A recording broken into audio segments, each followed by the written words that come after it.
quick overview of your astrology. It's all happening in your house of career this month.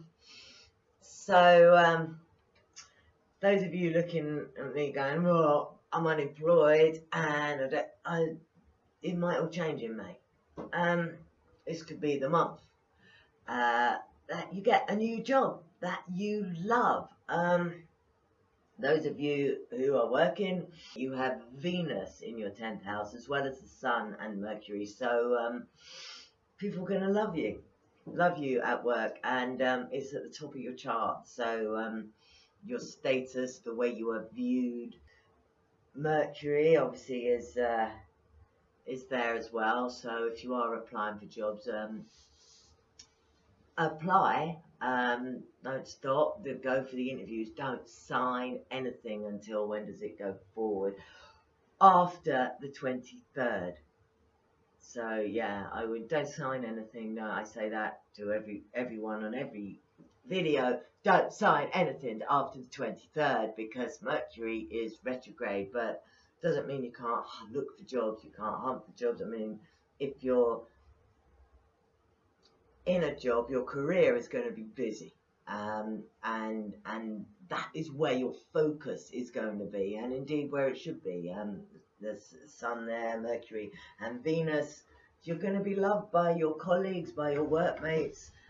Things are going to go well. You are going to enjoy your career, your work. If you're retired and don't have a career, you're going to enjoy whatever it does that you do that's in some way public. Yeah.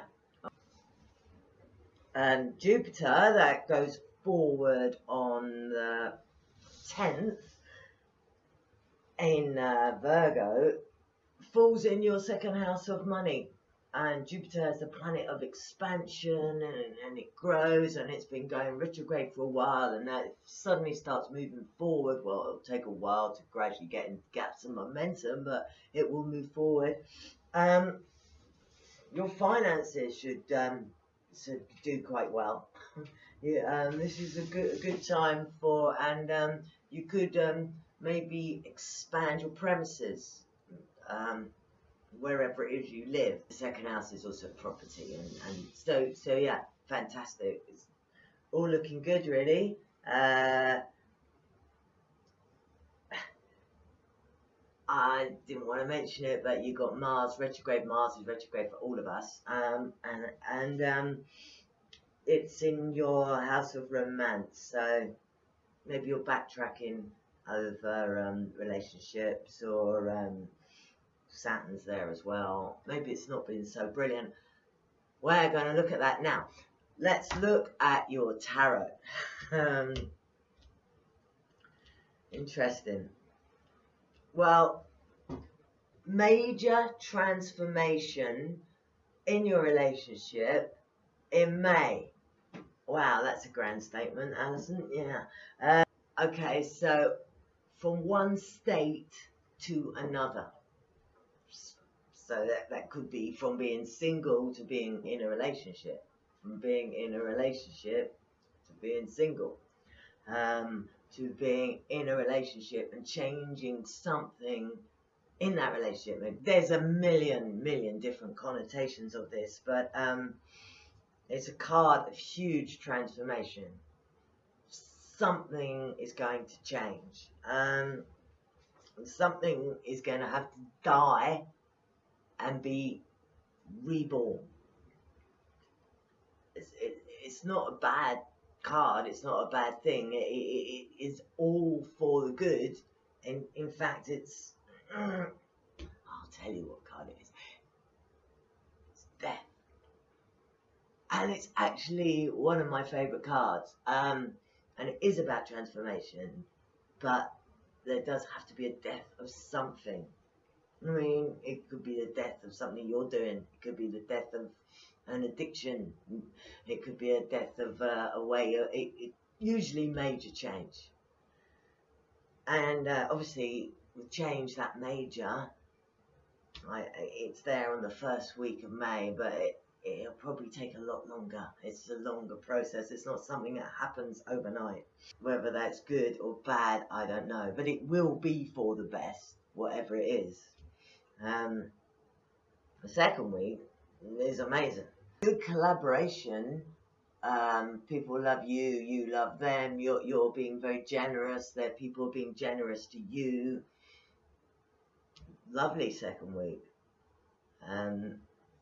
I presume this transformation is still going on, so it's going to be working itself out well.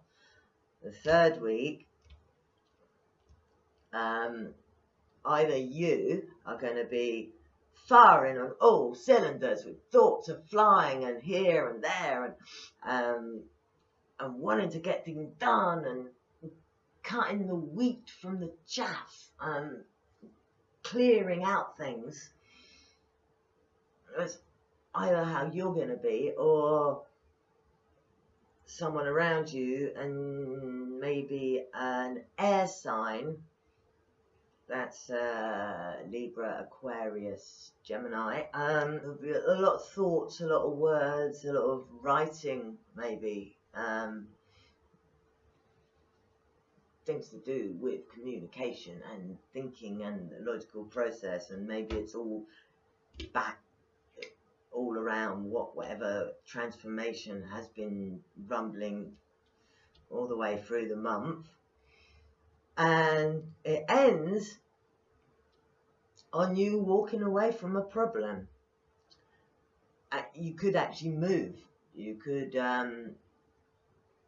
move somewhere not across the water, so overland somewhere to somewhere different. But you're going to end the month in a happier place out of your own choice.